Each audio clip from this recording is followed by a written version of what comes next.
Welcome to Huddle Up. We're back with another episode. With me, as always, Rob Clock. Hey, Rob, how's it going? Hey, And our Franny. guest today, Mark Rossi, from Hi, the guys. 2009 team, tight end, all PSAC. Welcome, Mark. Welcome, Mark. Guys, thanks for having me. What an awesome opportunity it is to talk Raider football, share some Shippensburg stories, but also like shout out. It's a pretty cool opportunity to represent that 2009 team, the class that I went through at Shippensburg. Really proud group, and just thank you for having me. I'm excited to talk football. You bet, man. Absolutely. What a great team that was too. We'll get into that. First thing I want to do, talk about. I've been harping on it. Spring games coming up. We'd like you guys to register. It'd be great if you could go to the rr4l.org website and register. All you gotta do is just click off that you're coming, so we can have a head count on everything. But we got a lot going on that weekend.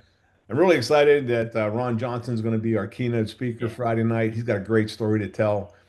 Coach Gallardy is going to talk to the team to the alumni on Saturday after the spring game. So I hope you can all make it, and I look forward to seeing all the alumni coming back. Yeah, it's a fantastic weekend. Try to get everybody there. But again, please register so we do have a head count and we can get things prepared.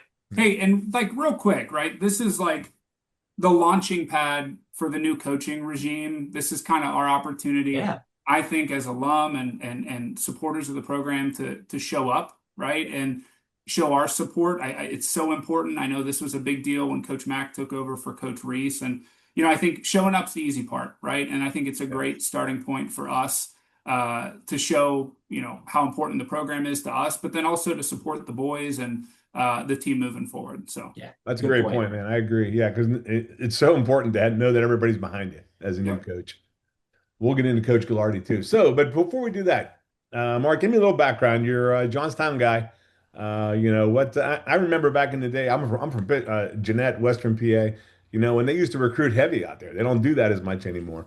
What got you down the road to Shippensburg from Johnstown? man, Coach Burkett, honestly. So Uh, many people have talked about Coach I Burkett. got He to, must have but been a heck of a I got to recruiter. tell you guys, listen, like I am so indebted to this university. I'll get into this. I met my wife there. I owe everything to Shippensburg. But if you'd have told me that I'd have been here 20 years ago, I would never have believed you, right? And so I found football kind of late. Full transparency, I was a basketball kid. But I was like the 6'3" eighth grader. And my football coach walked into basketball practice and he's like, son, we ought to throw you the football. And I was like, well, I'll be there in the fall, And so Shippensburg for me was it was the last school I visited. It was actually my last visit. And I'll tell you, like, Coach Burkett was relentless. He made me feel important. But the minute I walked on that campus, it was what I was looking for, right? I wanted culture. I wanted a family environment. I wanted a place that felt familiar, right? And I loved what Coach Reese preached to us at the time of discipline and accountability and all those things. And I remember driving home from campus. I had a great set of parents, right? And so they were both there. And I said to my parents, I'm like, I think I'm going there. And they were like, what are you talking about? And I'm like, no, I just know it's right. I just did, right? And it turns out to be probably the best decision I ever made. So, I was recruited to all of the PSAC schools and growing up in Western Pennsylvania, of course, there was, IUP and Cal and Slippery Rock in those Not schools, but it virtually became the same distance, right? Just in the other direction. I knew they could come see me play. And, I thought I could contribute right away. And that was important to me too. And so it kind of checked all those boxes for sure. So I want to make sure I get this right. So I'm going to read this question. I have to be honest here, but It's kind of a long all one. I'm PSAC sorry. tight end, played on that 9-3 PSAC champ team in 2009. You guys made it to the second round of the NCAAs. Okay. You led the entire PSAC in receiving touchdowns for a tight end, and you were number 2 in all of Division II football. So that's a heck of a season. All What right. were some of the big moments to you from that season? I know there were a bunch, but what's a few you could narrow it down to? Hey, I, Mark, and I want to say before you start, you're the first tight end we've had on the show, just so you know. okay. Well, so a couple things actually. So let's talk team first, right? Because that's why we're here. Uh, Man, if you look at the first couple years we were there. We were like inches away from being great, but we couldn't finish, right? We'd lose a game in the fourth quarter. We'd lose a game on a wacky play. A lot of us can relate to that. But what was unique about '09 was we kept a core group of folks together, right? That kind of grew up through it together. We had an unbelievable amount of selflessness, right? There was a mutual understanding of, and this was Coach Reese, right? It was work ethic, it was accountability, it was finish, it was togetherness. And that was there. And I think that's what made '09 special, right? Was there was no ego, there was no, you know, difficulty to gain buy-in. We all understood what the greater good was. We came out and beat Edinburgh, I think the second game of the year. No one expected us to win. I think some of us surprised ourselves, if we're being honest, right? And we realized kind of what we had was potential to be something special. Yeah. We beat Kutztown in a really close game at the end, at home. And then we beat Bloomsburg. Mike Harris talked about this. I think they were like number 3 in the country that year. It was a night game, and it came down to like the final possession, and we ended up knocking them off.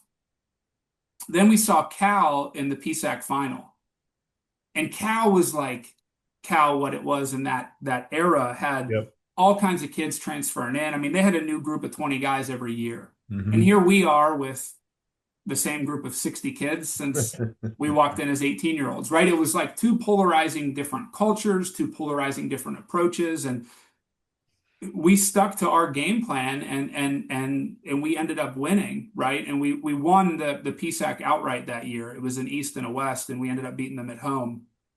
And I think that was just such a poetic way to kind of end our journey together. We ended up playing them because we got a first round bye. I think we were the 2 seed. It doesn't matter, but we ended up with a first round bye, and we had to play them again in the playoffs. And it might have been an 8 or 10 point game. We ended up losing to them. But it was a hell of a ride. It really was. You asked me about me. I actually was not all PSAC, Fran, right? Oh. Yeah. And so this is actually a great leadership lesson. So I did have a great year. I did. I took advantage of good opportunities, right? My number got called in some critical moments and ended up pulling through. But, I'll tell you, as a 22-year-old kid, right? The lesson I learned, right, is you can only control what you can control, right? And sometimes things don't bounce your way, and sometimes life isn't, I guess you'll call it fair, right? But it's not about what happens to you, it's about how you react, right? And at 21 and 22, I kind of understood the lesson, but I didn't live by it, right? Now at approaching 40, I preach those lessons to my kids, right? So so thankful for the whole thing, right? Thankful for the team. The season we had that year was special, but I look at it now and I'm like, you know what? I don't think I'd have changed anything the way it worked out, because it created I think an appropriate level of, maybe a chip on my shoulder in terms of how I can carry it on to life after football and from a leadership standpoint. So I think things work out for a reason, and I'm really happy about it too. Well, I think an interesting stat was a lot of us spent a lot of time watching football when we were there because we didn't get a chance to play right away. You got to play in 45 consecutive games. That's pretty remarkable, at any level. But at Ship, most of us, I know I didn't even see the field my freshman year, my sophomore year. The only reason I did is because a couple guys got hurt. Yeah. But that is impressive, Mark. 45 games, and you played in every single one, and you never got hurt. Like that's pretty remarkable stretch of time. So. Thank you. Yeah. Well, listen, contributing was important to me, right? And I think it's important that you understand that looks different for everybody, right? My first year, the way I contributed was I was like the second tight end, and I ended up starting a couple of games as a freshman and played in all of them. And I learned, right? I took some whoopings along the way too, because I was a kid, right? And then you kind of gain momentum as you get through year after year, and anybody who's played kind of knows that. But really what I grew in was my confidence, right? The game happened really fast as a freshman. Yeah. It started to slow down kind of as the years progressed. And by the time you spend 45 games, you start to know kind of and see things before they develop and everything else. But I'll tell you, like, I think it's just so important that we understand, like, it's about the whole journey, right? And the whole journey looks different for everybody. Sure. But yeah, I mean, it was awesome. Banged up, I definitely was, and I staying healthy is hard, Yeah. Yes. right? At the time, we were playing in the wing T, so I come into campus. Let's just say, Fran, I didn't spend a lot of time in a 3-point stance before I came to Shippensburg, right? So I come into campus and I'm like, okay, I think I can contribute. And then I see the size of these guys and I'm like, all right, I got to start lifting weights and definitely spending more time in the dining hall. But it was such a foreign idea of what the wing T was. I had people in high school being like, "What are you gonna do? Like, why are you going there? What are you?" And I'm like, "No, it'll be good. It'll be good because." When you're 18, you're invincible, right? Yeah, right. I didn't know how much time I'd be spending in the offensive line room, Yeah. right? I was, I'll be honest with you guys, and I'd say this to Coach Reese, if he was still here, that took into some adjustment, right? Yeah. Like it was very, very humbling. And, I told you guys earlier, at heart, I'm a basketball player. So learning how to block and do my best to be involved in that, it's humbling, right? Plus, you want the ball. You want the ball. Right. Anybody who's a skill player wants the ball. Some of my old teammates are like, "Oh, he was just like a thinner offensive lineman." And I'm like, "No, I'm really just a chubby receiver who did my best, for what I was asked to do." That's for sure. Nice. Well, I know. I've gotten to know Taylor and some of the other guys from your 2009 team. You guys have a great chemistry, and maybe talk about some of the key guys that were involved in that team, and also, obviously you played for Coach Reese, and there's a lot of respect there, Coach Mack and Coach Burkett. Yeah, just talk about those guys maybe and what it was like. I think everything a team looks for in togetherness, in selflessness, we had. Do you realize that at 20? I don't know. Sometimes you do, sometimes you don't. But when I look back on that, building teams, working with people, we had a culture that was what people try to accomplish, right, through generations of recruiting and consistency. So I think we checked a lot of those boxes. We had I think the offensive player of the year in the PSAC at Mike Harris, right? He was an unbelievable receiver, put us in a lot of great positions. But I'll tell you, like, I think Mike said this because I listened to the podcast. We had so many guys that were underappreciated, undervalued in high school that were just chomping at the bit to say, "Let me show you what I'm capable of." And they showed up in college, right? I could talk to you guys till this weekend about the names and players, offensively, defensively, and we had some really good special teams guys too. But I'll go back to it a million times over. What that team had was a mutual understanding of what we needed to accomplish, right? And that was led by Coach Reese. Coach Reese's values, they were contagious, right? We were bought into it. And I think, when you get a mutual understanding with 100 young men and 10 or so coaches for what success looks like and what values we have to prioritize and what we need to do, when you look at 09, it doesn't seem like a coincidence anymore, right? And for that, I think we've got a lot of gratitude and appreciation for. Yeah. Prior to that 2009 season, we had a couple tough seasons. Oh, yeah. Leading up to that. You've addressed a little bit of this, but what do you think was the element that kind of hit the switch? What was different? I know you guys matured together and things like that, but what do you think was the factor? Because obviously that's what every coach is looking for. That's what every player wants to experience. You got to experience it, and that's kind of cool. So tell me the secret. What do you think it was that allowed that team to do what it did? There's a lot of stories about Coach Reese and the workouts and the training camps, and I think the amount that he demanded from his players in terms of, frankly, all of it, how we showed up in the classroom, how we gave back and everything else. And Rob, I honestly believe this was just an accumulation of multiple years of being inches away and a Gotcha. continued belief in what we're doing is gonna work, right? There's something to be said for persistence, right? Whether that's in football or in life. Yeah. I learned that from my parents, but then it was fostered by Coach Reese as well. And so I think, when you look at those seasons, when you look at 06, 7, 8, up until 09 was my last year, we were like 4 points away, 5 points away, 8 points away from 3 and 4 games every year from us being, 500 to having an 8-win season. So we were inches away. We preached in the offseason, the importance of finishing drills, finishing the way we work out, finishing practice, playing through the whistle. So I think just the discipline and consistency and the belief in the greater good. And I'll tell you, we never lost hope. And that doesn't show up on paper, right? If you could figure out how to measure that, I think we'll be able to do a lot, right? But there was never doubt. There was never a lack of belief. Even when we were going through some of those tough years, we all understood the big picture. And I think that's something that's hard to measure, but it certainly got brought to life that year as well.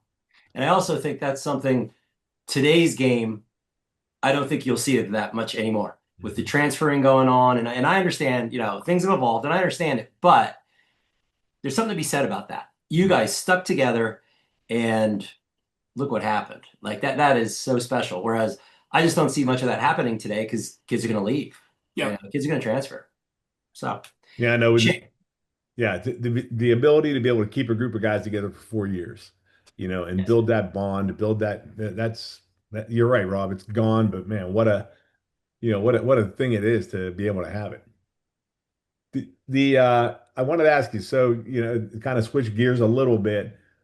You played with Coach Drew Gallardy, our new SU head football coach. You played alongside him. So what was he like as a player, and like what do you see in him, in his character, that's going to propel him as a head football coach at Shippensburg? And Mark, let me real quick preface this with, I went through this quite a few years ago when Mac got the head job because I got to play with Mac. Yeah. And it was so much fun just talking to people like, yeah, I used to play with him. Like, what? How are they going to do it? Well, they're going to be great, because it's Mac. So it's funny now that things have kind of transitioned and now these younger guys are getting asked the same question. So I'm curious about your answer here. Okay, Well, no pressure or anything. No, honestly, how cool is it for me to stand here and talk to you guys about this? So Yes. Here's the thing. We came in 06 together. We graduated high school the same year, same recruiting class, played all 4 years together. In fact, we were roommates. We lived together for 3 years. Wow. Oh, really? Wow. Coach Gallardy played tackle in that 09 season. I, of course, did my best to block alongside him. If you could ask him, he'll tell you something else, right? But listen, let me first tell you, you will be hard-pressed to find a better husband and father and somebody that was born to do this. I challenge all of you to find that person, right? So we've known each other since we were 18 years old. We were in each other's weddings. I mean, he comes from one of the best families you could possibly ask for. I truly believe it's a vocation for him. We were 18, 19 years old in Seavers apartments and walking through campus. And we were talking about him someday dreaming of being Coach Reese's successor. Little did he know it would end up being Coach Mac, right? But what we have is we have a family man that's a football coach that I truly believe was born to do this thing, right? And I think, like, what greater a succession plan for him to go from the legend of Coach Reese to the man that carried the torch even further of Coach Mac, for Coach Mac to hand this to Coach Gallardy, I think is what Shippensburg stands for, right? It's like the commitment to people, the commitment to internally developing our own. So to see him come back, this is how it's supposed to work out, right? I got to tell you guys, right? Like, I'm sure you draw on a lot of halftime and pregame speeches from your playing days. Oh, yeah. And I played for some great men that could really motivate you and get you excited. But I'll tell you, I remember as many Coach Gallardy teammate speeches Hmm. and motivations as I do anything else. Interesting. This guy has high standards. He does, but he demands a lot from himself. And I think that's a true testament to who he is as a person. But we were young kids at that locker room, right? And he was telling us what we needed to hear, and he was pointing a finger back at himself and saying, "Hey, here's what I need to do better too." So, that level of accountability as a young man, and then watching him carry that through the last 15 years in college football, it doesn't get a whole lot better than that. So I think this is just an amazing story. He's one of us. And this has been a dream of his since I met him as a teenager, to give back and to carry this torch the way so many of us, want him to. So I truly think we're blessed as a part of it. Nice. Very good. Excellent. Well, speaking of that and that group of teammates, you guys are still really tight. Tell us about that bond. And hey, are you guys going to represent at the spring game? Yep. Okay, you mentioned you're coming up. Yep. Give us an update on the rest of the guys. Yeah, listen, we have probably, gosh, I don't know, 50 guys that are on a group text. I think all of us have silenced. 50. We've learned how to silence things, Fran. So it's like you can't be blowing up my phone all day long. But I mean, we're sharing funny stories that we're reminiscing about. We're sharing updates of our kids, vacations. It's like the locker room never stopped, right? And it's just like it's neat, full circle moment, right? We've been out of it almost as long as we were in it, and so it's kind of, Fran and I were talking before you hopped on, like how important it is to maintain that level of togetherness, because what we have at that university, I think, is something that we're all really proud of. So to kind of rekindle that has been a lot of fun. We mentioned the spring game earlier.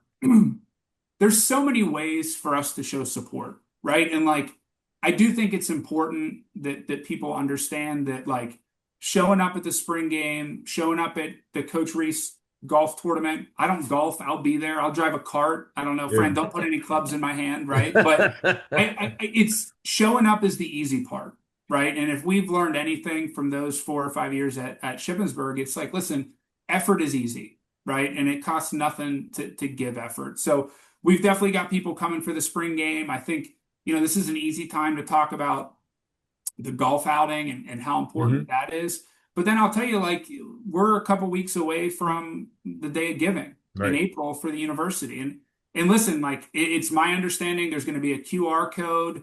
It's going to be easy for all of us football minds to just show up and try to give back. And, there's ways to be able to give back directly to the football program. So Coach Gallardy and the staff can invest it back into the program, which I know is what we all want to see. Right. And so I think, listen, how we show up can look different for everybody. Sometimes it's giving, right? Sometimes it's physically just being a part of it. And sometimes it's giving your time. But I do think, like, this is such a good era and time for us to say, hold on, listen, what Coach Mack did was amazing. Now it's the changing of the guard. This is a new era for us to kind of, awaken ourselves to be able to give back and help this next generation. And it's weird to say that I'm the older generation or getting to be there, but You're it's not. an honor as well. Now, Taylor Davis always gives me a hard time, calls me an old head, doesn't want to hang around with me at the football game because I'm too old. So, but I'll tell you, we got together at the one football game at the one tailgate. We had a great time with your group, the 2009 guys. The rowdy bunch. The rowdy Fran, bunch. Rob, I was telling Fran earlier, I was throwing the football in the yard today with my son and my kids, and I had to take some ibuprofen before the call today. I'm like, you got to get loose, You brought up the Day of Giving, and I wanted to just touch on it real quick because I know I've talked to Drew a lot about it. He wants us to get behind it, which we're going to do. RR4L, we're going to put it on the website and get the word out. He's going to do a video with us, one of the podcasts coming up to talk about it. But I think the thing about the Day of Giving is that it's a competition when you look at it. It's all the athletic programs at the university, and in the past, football has had very small donations or even contributors. I think last year they had 2 people donated money to the Day of Giving. So I think we have to look at it as, it's not just an email blast coming out from the foundation. we can target football as the destination for our donation. And if nothing else, not even big donations, we just need a lot. We want a lot of guys. We want a lot of bodies. So, Fran, strength in numbers, right? Right. So you've Right. got 80 guys that have played over the course of the last 30 years, Yeah. right? 40 years. And so I think it matters a whole lot less about how much you give and a whole lot more about just helping in any way that you can. Sure. You know, we are too proud of a bunch to not make an impact, Hmm. right? And so I think it's easy to be involved. I think if anything, whatever you can help support matters, right? Because it's going directly to Coach Gallardy, it's going directly to the football program. And I think, like, listen, this should be something we lead in every year. That kind of Yeah. goes without being said. We're the biggest team on the university. Right. Um, my wife was a college lacrosse player at Shippensburg for 4 years, and she ended up grad assistant coaching there too. So we're going to have some household competition as well, for sure. But I Nice. just think, look, this is kind of our first opportunity to show some support, right? And I do think it's important. There's going to be a QR code. You're going to be able to scan it with your phone. It's going to link it directly to the football program. So it's coming up. It's a couple weeks away. Right. I think it's like, let's not talk about it as much as let's be about it. Kind of one of those things too. But this will be a good start to next season for sure. Very good. Excellent. So your wife's a lacrosse player. You're a tight end. So the gene pool looking pretty solid for athletics, I think. You know, Talk about the family a little bit. yeah. So Is your I was wife a a fresh. Ship girl? Is she from Ship? Oh Yeah. yeah. Oh, yeah. So we met our freshman year, Okay. and have been together ever since. She actually was a goalie, and then she ended up playing defense. But they made PSACs her senior year. She ended up staying on to grad assist to get her master's degree, and she was a grad assistant coach at the university, which was we were just talking about this the other night, right? Like we came in together, we left together, we experienced each other's careers together, and now, gosh, I mean, we've been together more than half our life. So, what an awesome story it was. We go back for, of course, we've been going back for the opening game, and we've been going back for some lacrosse reunions, and we pull up to our old college house to show our kids every time, and they're like, "No, you showed us this last time," and we're like, "That's okay, you'll see it again," that kind of thing. But yeah, it's been a total investment in the university because it raised both of us in many Yeah. ways. So Yeah. we're blessed, guys. We have three kids. So I have a 10-year-old son. He's playing football and basketball, and I'm coaching him in both sports. And Nice. we've got a 7-year-old daughter, and she, of course, plays lacrosse. And my wife coaches her lacrosse. Strong And influence. Yep. we decided to complicate things, so we have a 2-year-old, and so she's along for the ride Yep. in everything else. They But just go. That's awesome. You that's know, it's it. crazy. It's crazy too because we talked to Ryan Hall last week and his son Yep. Tommy playing for Florida. A great athlete. A few weeks ago, Megan Keller, Greg Keller, who played with me, his daughter scores the game winner in the U.S. Olympics. I mean, you never know. That 10-year-old, you never know, man. Hey, Kenny Pickett's son just signed with the Panthers. Oh, that's yeah, right.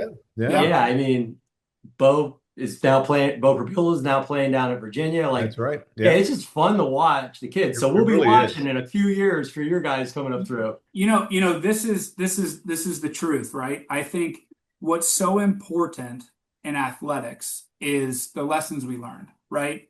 It's like the work ethic, the discipline, the consistency, but then also, and I mentioned this earlier, like how do you deal with when things don't go your way? Yeah. And Yeah. and so what's so cool, and I think this is what makes football so special, right? Is like you get to experience that with everybody at the same time, but people from all different walks of life that have different backgrounds. And that's what makes it, so unique. And so Mhm. for the kids, it's like, hey, we're gonna work as hard as we can and see what happens. But ultimately, I couldn't imagine life without sports. And I know you guys feel that way too. Oh So yeah.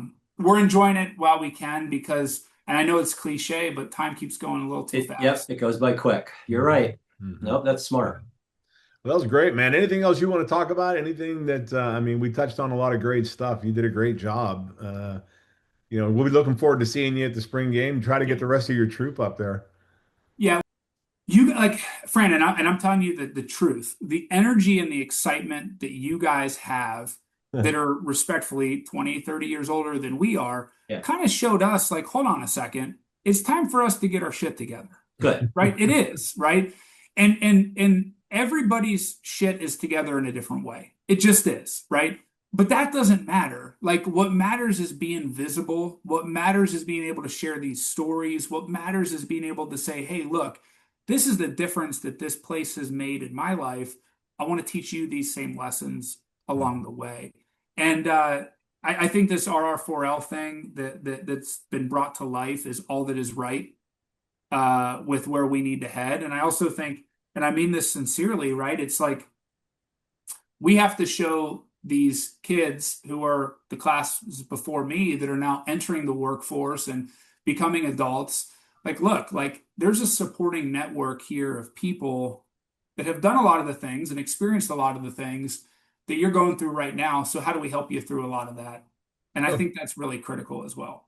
No, but one of my favorite things is it's coming back to spring game, especially, but even in this format here that Rob and I do, meeting these guys who I would never have met before, and not have nothing in common with other than football, really, at Yep. Shippensburg. And it's been great. I've got so many new guys that I contact regularly. I mean, one of the great ones is Ed. We gave Ed Hammers an award a couple years ago. He played back in the '60s, great running back. And I mean, I talk to Ed all the time now, and it's just like it's just such a cool thing to be able to do it, and you can support each other, like you said. I think people just need to experience it. You got to get Yeah. out there and experience it. This is Shippensburg is a unique place. And when I say unique place, what I mean by that is there's a family environment here. There just is, right? Hmm. And if you talk to people past and present, they'll both say the same thing, right? And you look at all sports in this university, there's an investment in the people who came before us in trying to be able to give back and coach. I think Carrie and Jeff do a great job at looking at alumni that look at coaching as a vocation and say, hold on, these are people who are committed to the colors that we wear. So what better of an opportunity than to give them a chance to make us proud? So, Fran, you look at this recruiting class and then you look at some of these transfers that they were able to secure. It's an exciting future that we Hmm. have kind of ahead of us. It's a Yeah. different era. It's a different football It is. environment than I played in, than you guys played in. Hmm. But I feel pretty darn confident about the direction we're going into. I think what we can do is continue to support, advocate, and show up. Yeah. And that's easy. That's just effort. We should be excited. I think that the future is super, super bright. Yep. And I think how we show up will matter a lot. So Yeah. it's looking good. It's a great message. Nice. Mark, thanks for your time. I never say this to guys. Just congratulations on a great career, great season, great seasons at Ship, and all that you accomplished. Rob, same with you. I never say it enough to people, man. It's really cool And to be Mark, able to do this. congratulations on your family. And Yes. what you said earlier, seriously, my older boy just turned 30 this past month, and my younger guy turned 28. So, and honestly, I still think of them as little kids. I think Yeah. I got to coach them when they were in high Yeah. school. So like, yeah, but man, now they're men, and now I got a granddaughter, so it changes quick. Enjoy it. God, enjoy it. Thank you. Listen, Yeah. I I'm lost envious. I lost my dad in my early 20s. Uh, Before my kids were born. It reshaped my perception of time, experience, the Yeah. whole deal. So getting a chance, like there's no better blessing than to have your own kids, right? Yes. And so it's a job I take serious, but I'm like, man, I'm not going to screw this opportunity up, right? So I'm going to be present. I'm going to be involved. Yeah. And I'll tell you, like I draw on football every day. Yeah. There's not a day that I go by that I don't think about those times. And I'm like, man, if I can get through a Coach Reese football camp, I'm going to be all right. I can handle whatever this adversity is. And, that's unique to football. I can tell you firsthand, other sports do not learn those lessons the way football teaches you. And you guys obviously know that. I So agree. I appreciate the kind words. Like, listen, this is It's awesome what you guys are doing. It's super cool to be a part of this. And so thank you. I'm looking forward to seeing you guys in the spring and continuing to build this thing, man. We got a lot of momentum. All right, man. Thanks a lot, Great Mark. talking to you, Mark. See you guys. Thank you. Yeah. See you at the spring game.